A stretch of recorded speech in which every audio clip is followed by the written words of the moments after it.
How's it going, everybody? Wildman Wes here, and welcome to another edition of Worst State of Movies.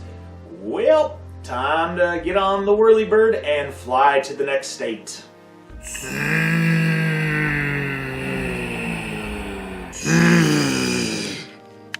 Hawaii, the islands, the volcanoes, and then a movie that's based on an event that was not only horrific, but the movie itself is very much in question.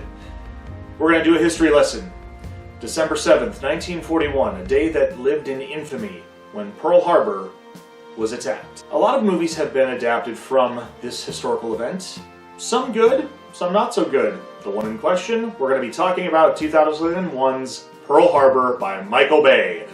There was always a chance that a Michael Bay film would be on a list such as this one. Well, let's get started, shall we? Our movie is about two boys named Rafe and Danny who are best friends out in the countryside wanting to be pilots one day, and around 1923 they're hijacking a plane that one of their dad owns and crashes it. Well, fast forward into the beginning of World War II, they are wanting to be fighter pilots. Unfortunately, one of them has dyslexia and probably can't become a pilot. However, a nurse ditches the paperwork saying that he's unfit to fly, and they end up having a romantic relationship.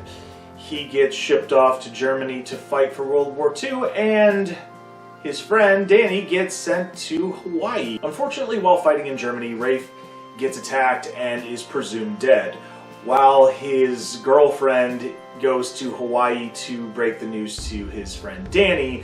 They console each other, and then they have a romantic bond, and it's just very, very awkward and cringy. Right after their romantic interest blossoms, Pearl Harbor attack occurs. And in the midst of all this, Rafe is actually alive. He gets back from Germany and he goes to Hawaii, where he and Danny have all-out drag-out fights about who's gonna be with the girl, and it's awkward. Eventually, Rafe is deciding, you know what, Danny and his now ex-girlfriend are meant to be together. They're going to have a life of their own. Well, after all the events of Pearl Harbor, Rafe and Danny are going to be flying over to Tokyo for an attack, and then rendezvousing to China to succeed in their mission. Let's just put it that way. And unfortunately, they are gunned down, and Rafe is about to be shot at by their enemies, and Danny jumps in the way, protecting him and being mortally wounded. Rafe eventually goes back to the ex-girlfriend to have a family together because he and his girlfriend were expecting a child. And that's pretty much the movie. I really did my best with this one. I watched it one time when I was in high school, and I was a little timid on it, really. A lot of this has a lot of romance in this movie. I don't want to use the term chick flick because that's become one of those hot topic phrases that people get a little upset about. This is far beyond that. This is very much an action-based movie. It's a melodrama. There's action, there's some slight comedy, and a lot of romance. This is exactly what it is, but with a lot of explosions. Let's face it, that's what Michael Bay is known for, right? Let's talk about what I like and what I don't like about this film. Well, what I like about this film is they did what they could with the material involving the historical events. They obviously could not be completely accurate, because in movies like this where you depict a historical event, especially during wartime, it's very difficult to put emphasis on who was right and who was wrong, who was good and who was bad. This is one of those slippery slope movies, very much like Battlefield Earth. I'm treading very lightly in some aspects. However, for the sake of argument, let's just say that this is accurate to a degree. Possibly the attack of what happened on Pearl Harbor in 1941 is somewhat theoretically accurate. Maybe some of the events during World War II that are depicted in this film are possibly accurate. I'm going to give it the benefit of the doubt, but I'm not going to trust it as far as I can throw it. And let's face it, at 41 years old right now, my body can't throw for shit. The cast alone has a star-studded list of people that were the who's who back from the 90s, 2000s, and even to this day. We have Ben Affleck, we have Josh Hartnett, we have Kate Beckinsale, we have Jennifer Gardner, we have Dan Aykroyd, we have Jon Voight. There's so many. I literally tried to look over the list of the cast and to try to rattle them all off rapid fire.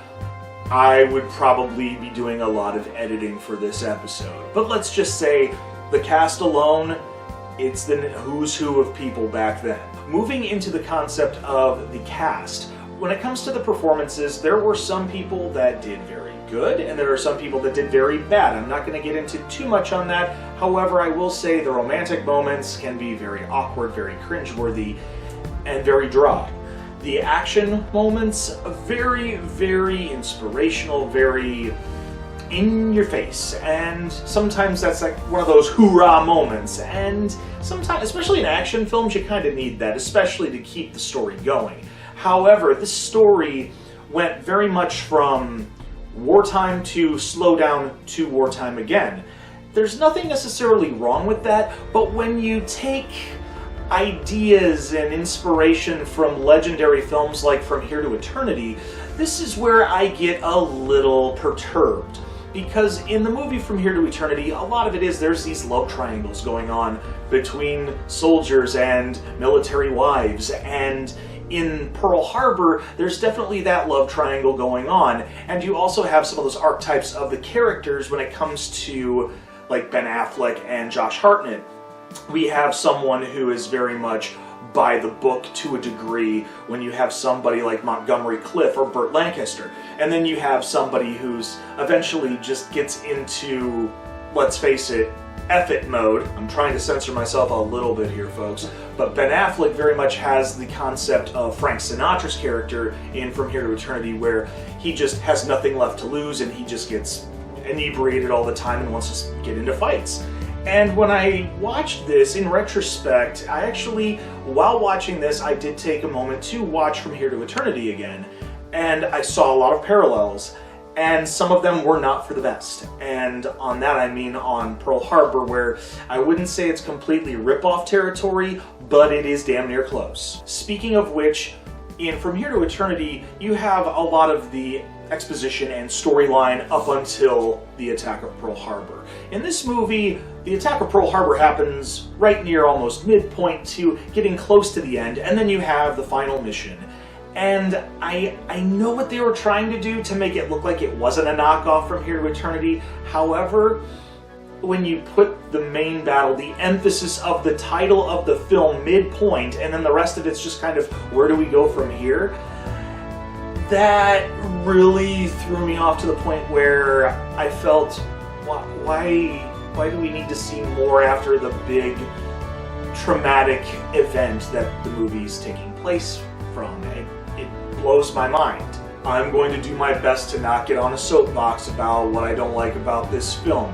When it comes to rewatchability, there are people out there that are huge fans of Pearl Harbor, my wife included, and I guarantee with what I'm about to say could possibly get me in some deep trouble. But as a film critic, I have to sit before you honest and do my best to give valid reasonings of why I like a film and why I don't like a film.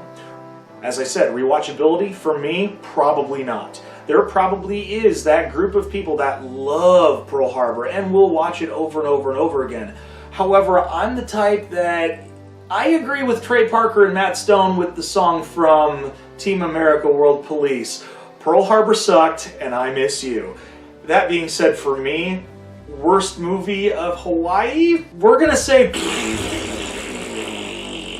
I'm probably going to get a lot of flack for this episode, and you know what? I'm okay with it. I'm totally okay with this because, as I mentioned, I watched it one time back in the day, and 24 years later, I watched it again, and I wasn't impressed at all. I really wasn't. I almost tried throwing out some MST3K jokes while watching the movie. That's how much it bugs me. But I'm going to leave it at that. Apart from that, we hope you enjoyed this little bitch session of Pearl Harbor.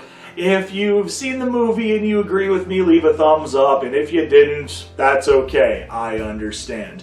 Otherwise, make sure you share on social media, push that little red button, and ring the bell for instant notifications. Until then, I'm Wildman Wes, and we will see you next time on Worst State of Movies. Take care.